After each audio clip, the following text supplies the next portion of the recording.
Ya, orang bilang Ustaz Adi kaya, dia salah. Salah dia. Saya itu sangat kaya. Saya pulang dari Tasik tuh sering merenung, kadang nangis. Anda bayangkan, datang kita malam-malam, ba'da Isya, ternyata masyarakat kurang lebih 30 ribuan sudah nunggu. Masih hujan tuh Pak, pakai jas hujan, pakai payung. Ternyata Pak Wali bilang nunggu dari siang. Ini jam 1. Depan balai kota ada masjid, itu di lapangan. Cuma ke masjid tuh sholat balik lagi, sholat balik, mempertahankan safnya. Datang, kita doa sama-sama, minta reda sedikit hujan. Reda dikasih sama Allah, alhamdulillah. Lalu saya bilang kalau hujan lagi nih, saya turun bersama Bapak Ibu, jangan khawatir. Terucap hujan, betul. Turun saya. Betul turun. Ya. Alhamdulillah kita doa lagi, reda lagi, naik lagi kita, teruskan lagi kita belajar. Jadi Anda bayangkan, orang-orang datang dengan hujannya, dia pakai jas hujan, dengan payungnya. Mungkin dianggap orang biasa, orang desa, orang daerah. Tapi di hadapan Allah penting. Saya katakan, jangan sampai ustaznya datang cari dunia. Orang yang datang cari akhirat. Yang rugi ustaz itu. Saya sesuai katakan, udah jangan berikan siapapun sebagai kompensasi mengajar apa. Enggak, saya nggak minta apa-apa. Anda kalau ngundang saya dari daerah, ya nggak usah nyiapkan apa-apa. Jangan sampai iuran, ini ustaz berapa bayar. Nggak ada itu. Nggak pernah minta saya. Saya nggak pernah minta dan tidak harus Anda menyiapkan itu.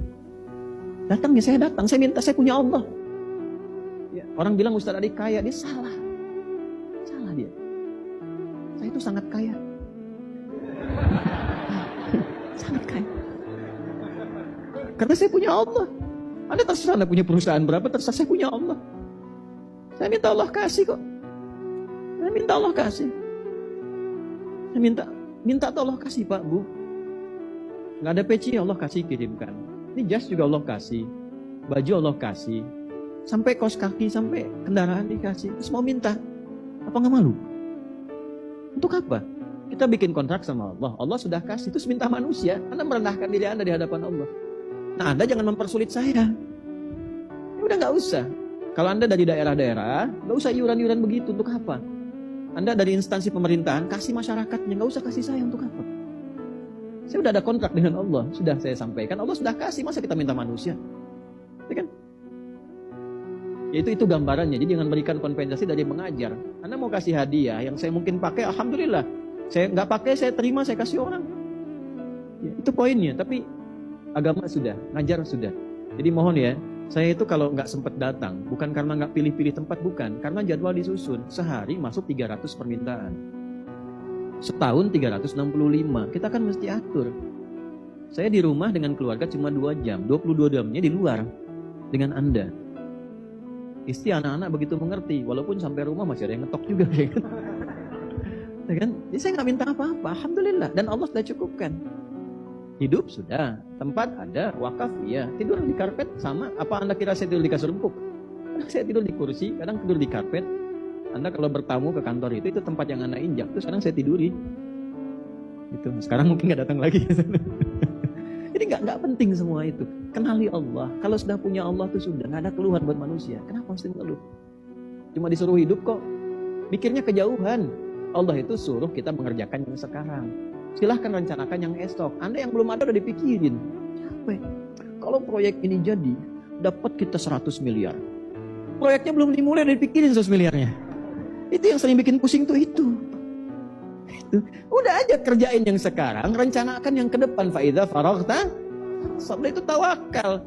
Terus dihitung yang nggak ada, bikin stres, bikin macam-macam ini dan itu. Minjem dengan harapan diganti yang ini. Belum dimulai proyeknya, tendernya belum dimulai. Untuk apa? Kita bikin capek sendiri. Nah ini naikkan levelnya begini. Kalau sudah levelnya naik, dari kecil tuh jawabannya indah. Tiba-tiba mata nggak lihat, setelah dewasa, setelah balik, setelah beraktivitas, bekerja, ketemu sosok seorang nabi, tiba-tiba dapat berita dari Allah. Ditanya, kamu kapan butanya? Oleh Nabi tanya, dari sejak kecil dapat berita dari Allah. Dari sejak kecil itu jaminanmu sudah surga. Kira-kira kalau dapat kalimat itu, kita menjadi lebih semangat atau abai? Lebih semangat. Sejak peristiwa itulah ibadahnya meningkat. Dan setiap apa yang bisa dikerjakan, tidak boleh ada orang yang lebih dulu mengerjakannya. Abdullah bin Abi Maktum, sejak saat itu ditingkatkan takwanya. Saya mohon maaf ya, kalau Bapak Ibu udah dijamin surga misalnya dari sekarang nih, ibadahnya nambah atau kurang? Gak yakin saya. Gak yakin saya. Ya. Gini lah gampangnya Bu, gampangnya.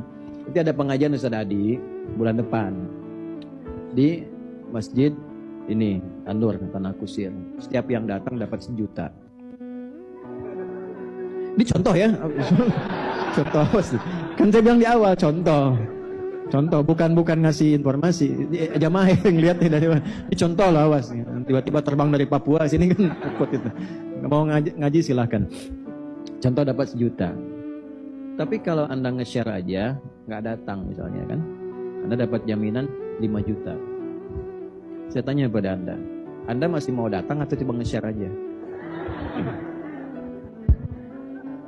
Nah ini yang mau saya katakan, jangan berpuas diri setelah ada perubahan merasa lebih baik. Karena di hadapan Allah boleh jadi masih kurang.